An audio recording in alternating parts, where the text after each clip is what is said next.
Good morning, folks. Welcome to another episode of The Sense of Things and another week. Lots of things going on, lots of things in the economy. We are still actively in conflict in the Mideast, and it's a new thing every day, it seems. On today's show, Ron's got some really good stuff about in different industrial revolutions throughout time. So he's got a great slide on that. And he's also got some investments in industrial decline, which I think is really interesting, industries that have gone down, and then look at consumer confidence and some expectations there. On my side, I really had some interest in seeing how like different Middle Eastern or just conflicts in general have affected oil prices and how this one kind of fits into that whole mix. So I've got a chart on that. I've got some look at different economic things, everything from new home sales to retail sales to PPI, and an interesting look at the wonderful world of economics and the Philly Fed Manufacturing Index this week. So stay tuned. We'll be right back on with you in just a second.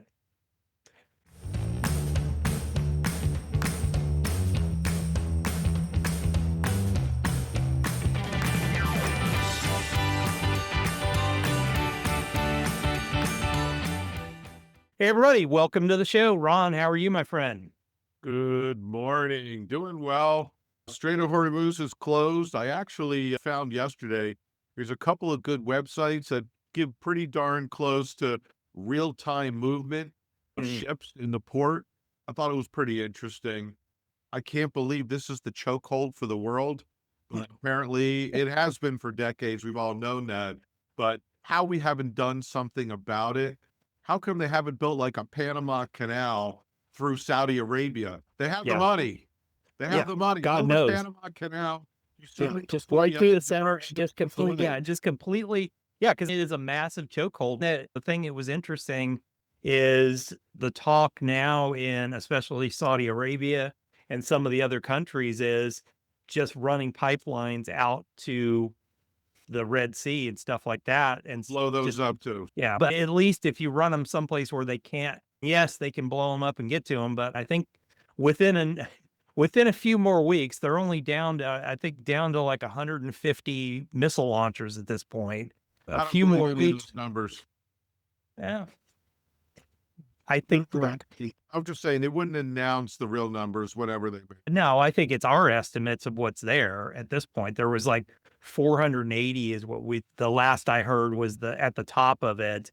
And we've wiped out close to about 70% of those. So they should be down around 120 to 130. They're down to a few barrages a day firing off at this point, lashing out at everybody around them. So they've managed to just piss off every single country around them at this.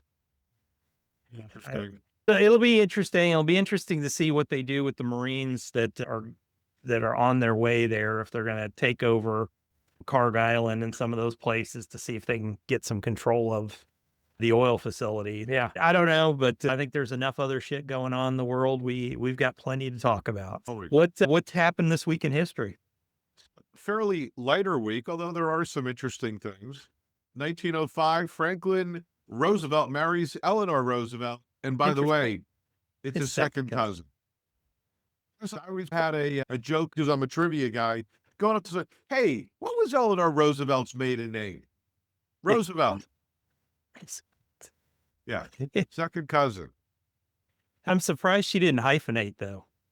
Roosevelt. Yeah.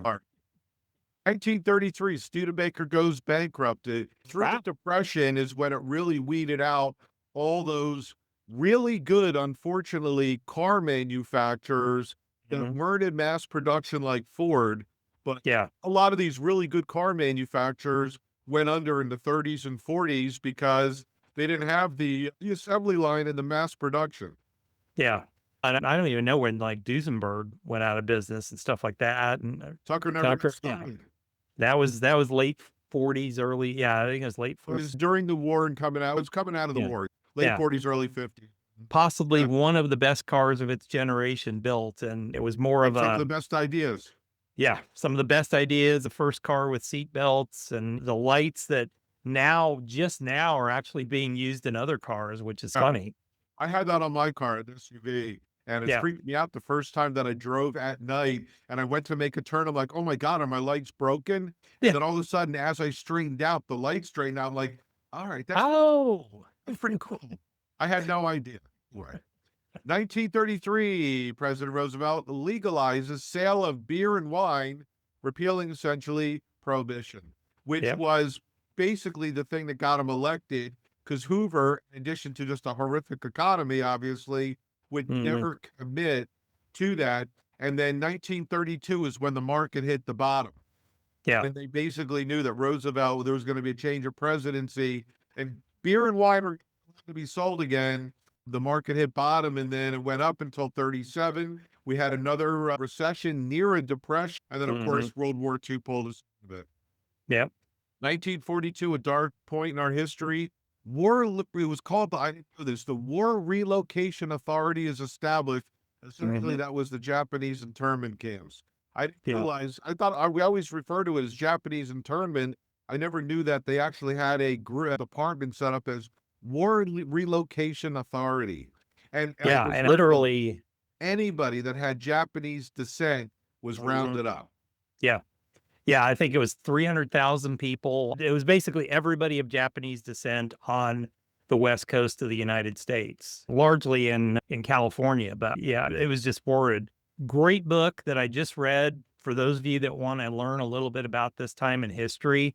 It's called The Ghosts of Pearl Harbor by Mark Harmon of NCIS fame. And it's actually about the beginnings of what's called the NIS at that time, Naval Investigative Service, that the first Japanese American who was part of that group. It's all about him, but it's fascinating to hear the behind the scenes of how all that fell together and how it played out.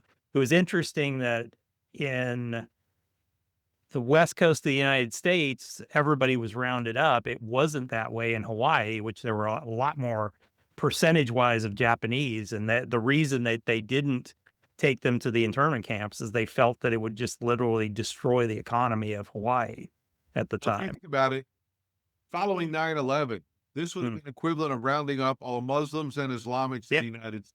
absolutely. Yeah. By the way, I know we did bring this up once before in a prior podcast, but who was one of the most famous people that was a child during the Japanese internment? We did talk Oh, about this. George Takei, Okay. Yeah. George Takei, and Absolutely. then I think one man. Pat Morita. It was Pat Morita. I didn't know that. Yeah. Yeah. Oh, that's He was a shame. little kid back then, but yeah. I didn't know about Pat Morita. Okay. So 1949, East Germany approves new constitution. And if you think about it, it lasted, what, 31 years, essentially, before they brought down the wall. Yeah. 1957, I love this one. Elvis Presley puts a $1,000 down payment on Graceland. The sale price was $102,500. Nice. What is it? I know it's a historic place now, and forget about it. People, the visitation. What is that place? What's the estate worth? $1 billion? Half a billion? Oh, I don't know. Couple Wow. million? Couple Yeah. million? Yeah, it's several hundred million, you know, and it's That's all, pretty good return on its investment. yeah, I think definitely. I mean, By the way, you they've, see this bathroom? This is where Elvis died on the toilet. yeah, Check it out. here's the throne room right here where Elvis died. 1963, Alcatraz closes its Yeah. doors and becomes a tourist attraction. Yeah. One of my favorite is The Rock. One of my I know favorite exactly where you're going with this. all-time movies. It was a great, or look, every movie has got bits and pieces that it took from some, but if you just think about the originality of that movie, great actors, great script, Ed Harris, Nicolas Cage, Sean Connery, a great movie that was. The greatest line in the entire movie, The Rock has become a tourist attraction. I've been here longer than Nelson Mandela. Yeah. And then somebody else said, what in Zeus's Bible of your cell? He comes out and says, oh, shoot, what did he say? Secrets, my like that out. Great flick. Just a great flick. All right. 1980, another dark moment. Unfortunately, President Carter announces boycott of the Olympics, and then the Russians boycotted our Olympics in 1984. Yeah.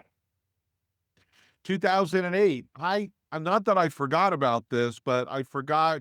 I knew it was funny. I guess it was right. I knew it was around Easter, Yeah. 2008. Bears, because I Yep. remember talking about it that weekend. Bear Stearns Mhm. collapses sold to J.P. Morgan Chase, who also ended up buying, or they were forced to buy Washington Mutual, the Yep. first major catalyst to the great financial crisis.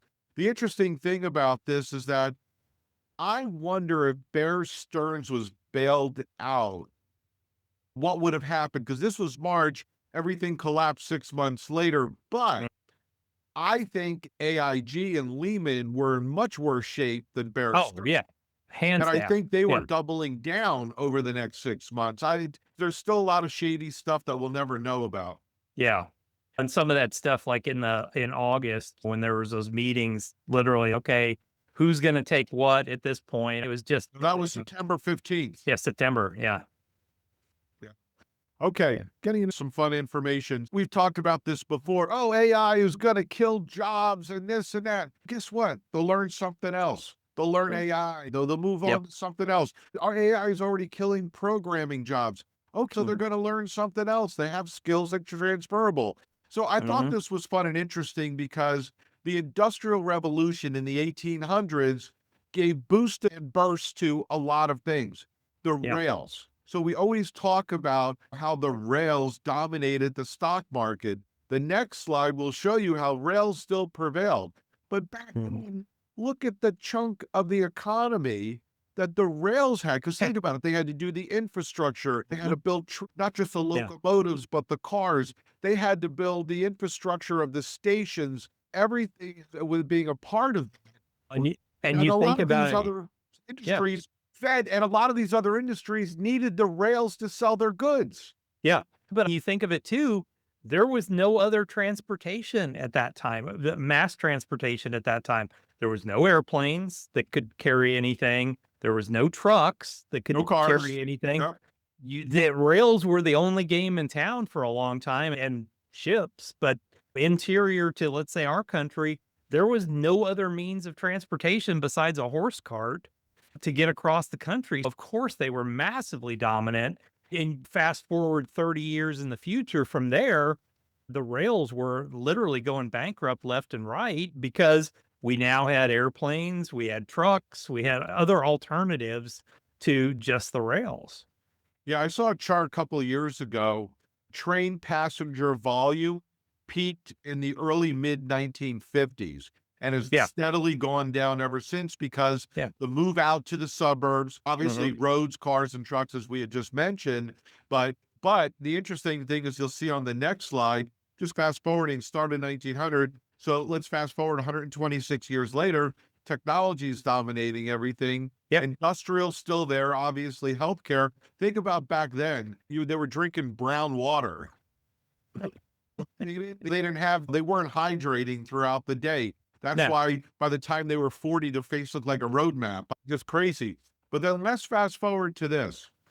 Even if you just look out, Mm. since 1900, essentially, rails have still outperformed trucking and airlines over the years. Interesting. We're still transporting because even if you fly it, you got to get it. Yeah, how do you go from the airport to somewhere Correct. else? Yeah, you got to Yep. put it on a truck. But many times you're going to Chicago, you got to now put it on a rail because of how heavy it is. You're going to need 30 trucks. You put it on rail, then the trucks pick it up as they drop it off. So it Mm. was interesting. I saw with this is that the rails still outperformed all the years. And then if you take a look since 1996, obviously this was the dot-com bubble, but looking at it, right, you just put money into technology, you outperform the rest of the market, which essentially you Mm. could look at if you just put money into the queues. Yeah. Yeah. And when you think about the rail lines and stuff, they're still such a major part today because of intermodal transportation. You bring all these containers in on ships. And yes, there are some out of the ports, trucks taking stuff out mainly to that area. So maybe it's California or Texas or whatever, but a vast majority of those intermodal containers are taken off, put onto a train, and then the train takes it into the center of the country and then gets to an intermodal lot that they pull those off and then put them on trucks and take them out to wherever. So they're still a major part of the world. But yeah, I mean, really intriguing though. I Great traveled chart. across country twice, west twice, Yeah. and I think we've talked about this. Like, there are parts of the country for hours, there's nothing, but you do see freight lines, right? Because they're Absolutely. traveling where nobody else is Yeah. traveling. And it is, rails are still a humongous part of how we're doing it. And here's the other thing too, probably, right? They're going to get driverless trains, fake conductorless trains, but but trucks will be driverless. I remember Mm, talking to somebody 10 years ago, and he was very involved in the trucking. You're always going to need someone to drive a truck. At some mm. point, actually not, right? Yeah. So Yeah. it's just one of those things. And driverless vehicles are coming, and that's the most logical spot is they can't get enough truck drivers. Our need for them is increasing, and you can't get enough of them to get there. I can see driverless trucks in the future, and if we can ever get past the massive amount of union opposition to it, we should have operatorless ports and things like they Yeah. are in other parts of the Well, world. I think Austin is a test city. I know Phoenix has been for a couple of years Yeah. with Waymo. They Yep. just approved Amazon coming in with their Zoox car, which looks Interesting. like there's no steering wheel. It just looks like it's a cab. I think four people get in it, and it's like a Yeah. little shuttle.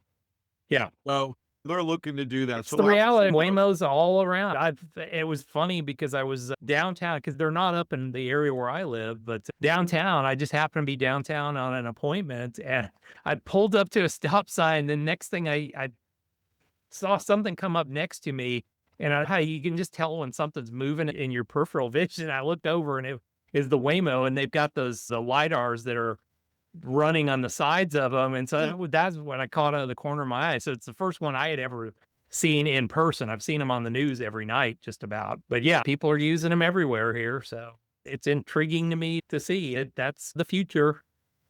The Yep. So Jetsons here will we happen. are. The conference board always has great numbers, but horrible predictions. They call the recession. You and I thought there was going to be a recession in 23 or 24. Never happened. Mm, Didn't say that we didn't have pockets of bad spots in the economy, but I thought that this was interesting. If we take a look at the last 20 years, right? If you're following expectations, we're trending down, right? yeah, So coming out of the great financial crisis, even though the market and a lot of the economy was still lagging behind, the expectations were things are going to get better. Now, since then, other than COVID, the present situation has been better than expectations, just people are just bearish. And on the mm, right chart, I'll let you comment in a second here. I thought this was interesting, just going back since COVID, checking out where consumer confidence is. And our generation right now has the least amount of confidence in what's going on in the economy. And I think that's because a lot of the people we're dealing with are within 10 or 15 years of yeah, retirement, and they're not happy about what we see over the next 5 to 10 years. yeah. I think the interesting thing to me about this is I think with the prevalence of social media, the overabundance of media that we have in this country that is just by nature just negative. The negativity sells, positivity doesn't. So it's just negative. The old adage with the news, if it bleeds, it leads. It's this almost just constantly negative view of everything that's out there, I think is leading to this lack of consumer confidence. But if you look at like retail sales and other things, it's not translating into behavior, buyer behavior. People are spending more money as a result of that. Yes, they may be more negative, but they're still spending more money. So Yeah. like I said, we're probably the most overly social media country in the world. I'd venture to say I was loving this morning they talked about the happiness index. And once again, Finland is the happiest country in the world. We are like number And nobody 23 and wants to take them over. yeah, The one thing that gets me is, do you know what is the silent generation?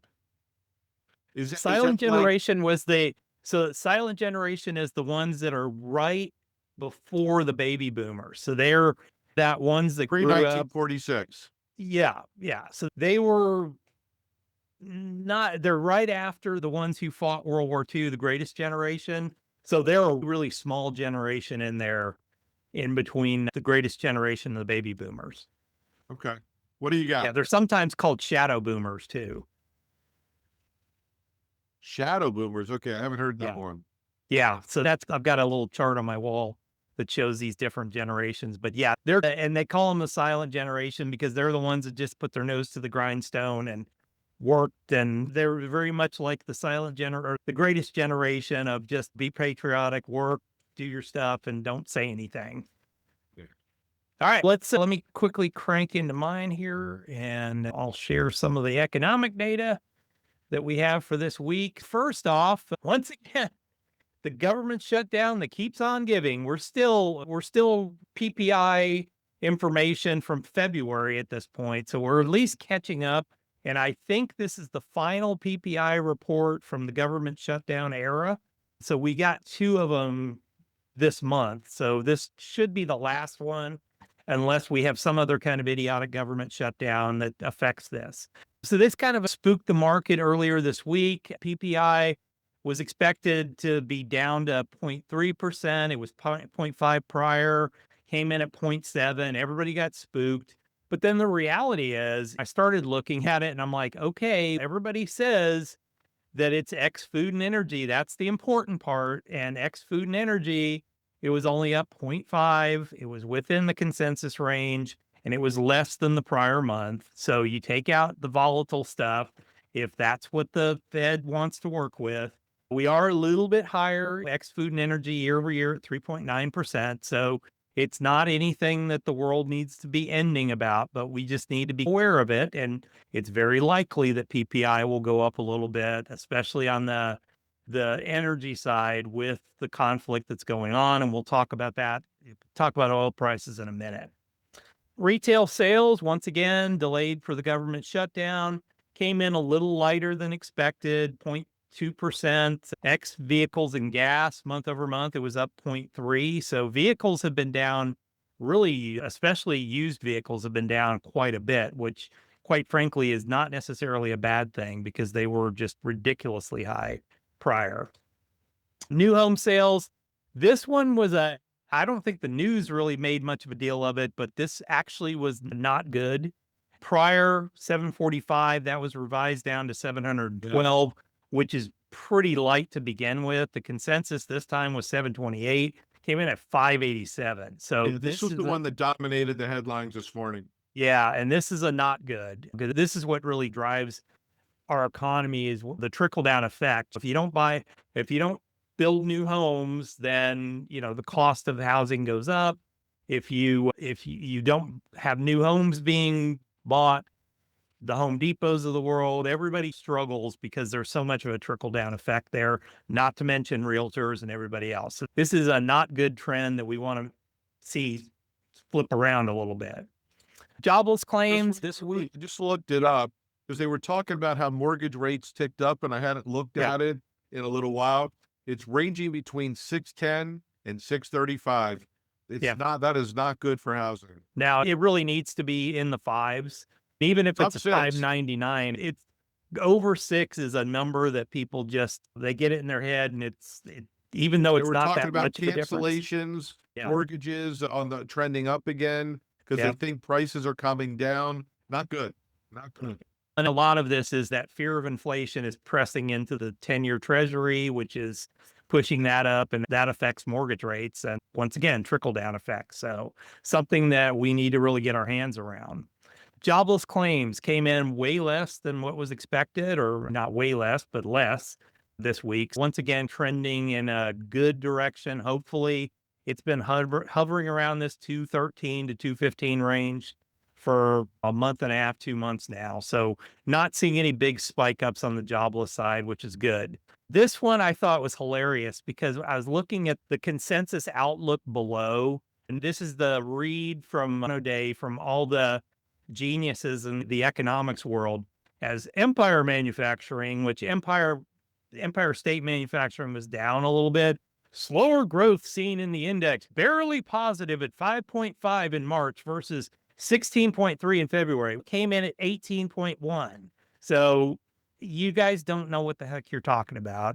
And I think it's more because if you look at some of the other Feds, Empire State's been trending down for quite a while, or it's been just barely there. And that's more just what I think is more policy in the state of New York than anything that's systematic of problems with manufacturing in general. The other manufacturing reports have actually been very good. Richmond's been really good, everything else. Yeah. Once again, we've said it multiple times about economists. They can be wrong half the time or more and still keep a job, which is amazing to me. All right. Last but not least, I wanted to, because I was trying to get my head around, okay, what would the bounce up from 60 to 100 or 60 to 90 with oil prices? How is this kind of in relation to other oil price shocks in the past? So, looking at some over the last 60 years, the worst of which was 1973 Arab oil embargo. The price of oil went up 300%. Interestingly enough, the price of oil was like $8 and it went up to $18 or something like that. Or it was like $5, it went up to 18, which we would laugh at today. We see a move of that much in a day here. The Iranian Revolution, 1979, oil prices went up 130 to 165%. During the Gulf War, 100 to 170. 2022, Russia, Ukraine, oil prices went up 30 to 60%. We're hovering at 40 to 70% right now. And in relation, yes, it's a big number because we're talking 90s and hundreds, but it's not really gone up as much as we would have expected. And if you watched last week's show, we talked about where the Gulf right now, the Persian Gulf and the Straits of Hormuz, that's 20% of oil production, and ships are getting through at this point. They're starting to trickle through. Yes, it's 20%, but I think that's going to start to change as we go a little bit farther into this. But you're seeing prices not spike through the roof, which, The it's interesting all thing is relative. you got to look at the difference in the standard of living. Back then, healthcare was more reasonable. You didn't have to pay for Wi-Fi and cell phones and all the other stuff that we have today that we didn't have back then. Cable, Yeah. streaming, add Yep. all that into the budget. You didn't have that back then.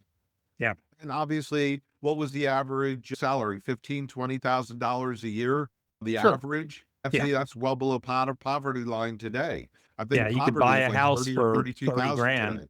Yeah. You can buy a house for 30 grand and it was a really nice house. At the, we did. Yeah. You didn't have McMansions back then. You had normal That's average correct. house. Yeah. No McMansions, The just housing average thing houses. bothers me a lot. Yeah. Last week we talked about all the delinquencies, and car Yeah. loans, and in credit cards and mortgages. Look, we've been saying it for a while. Just another brick on cracked ice here. Yep. And I don't know if the catalyst is going to be this war or not.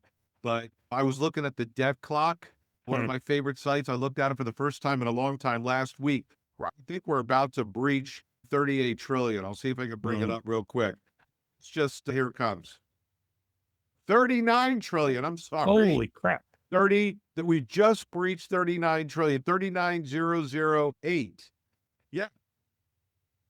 It's unsustainable. Where does it stop? Yeah. I It's mean, un it's just and they say the debt per citizen is 113,000 and change. The debt per taxpayer is 357. How good do we Lord. cut this in half? Yeah. How do we just stop it going up? As far as cutting it in half, how do we just stop it from going up? I just want to see it stop. Just if you watch that debt clock, it's just literally you watch numbers just ripping off nonstop as you go. And I'm looking at it, I'm getting dizzy. Yeah. Need Dramamine. Yeah. Yeah. And it's just where does it stop? At some point, and honestly, it's not any better around the world. That's the thing. I wish I could say it's a US problem, but The it's the problem is we're same old. watering down our dollar that Yep. we will lose reserve currency at some point, especially if we can't forget about slow it down, reverse Mm. trend. Yeah. But the scary thing is, it's been interesting this year. The dollar has strengthened really significantly this year. It's what's hurt gold prices and stuff like that. That's I because don't, some European countries, including France, are not buying oil in US dollars. They're yeah, pegging it to the yuan. yeah, Not good. yeah. Nope. Totally agree. All right, I'm going to tell you what, I'll make a deal with you. Between now and next podcast, we're going to solve all these problems. There we go. Yep. I'll start on half of it. You start on the other half and we'll get I'll done. tell you what, you work on the debt problem because I've had no luck with that in the last couple of years. Let me take that. You figure out how we're going to make $39 trillion to offset. You know, there's only two ways to do it. One, cut spending and increase taxes. Those are the only two ways to reduce it. That's it. That's Yep. it. Yes, we could ship out more, create more taxation. What happened to tariffs will help bring that? No, no. Yeah. You got to decrease spending and increase taxes. That's it. But the problem is with the Laffer curve, when you do that, you actually come in with less revenue in the long run. Okay, so if we have less revenue, how else are we going to reduce and get rid of this debt?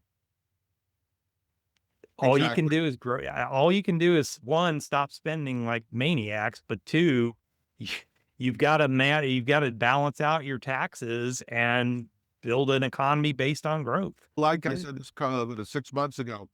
No, they need a mandate in the Congress. You have to have a balanced budget every year. Oh, Never going to happen. absolutely. Never going Every to happen. state, yeah, every state in the country, every single state has a balanced budget amendment. The federal government just we do whatever we want and until they get their feet put to the fire. And the problem is, where do you cut money? Because you cut money from anything, then it's okay. They're taking money away from us. It's got to come from somewhere. They have to give up something. Look, the mandate for a balanced budget has about as much substance as a fart in the wind. Yes. Doesn't mean anything. And it has about as much chance of passing as term limits in the Congress. Yeah. Forget it. All right. All right. We'll solve that by next week. So you know what you're working on. I know what I'm working on. Folks, we'll see you guys back here the next week. And thanks for joining us. Have a fantastic week.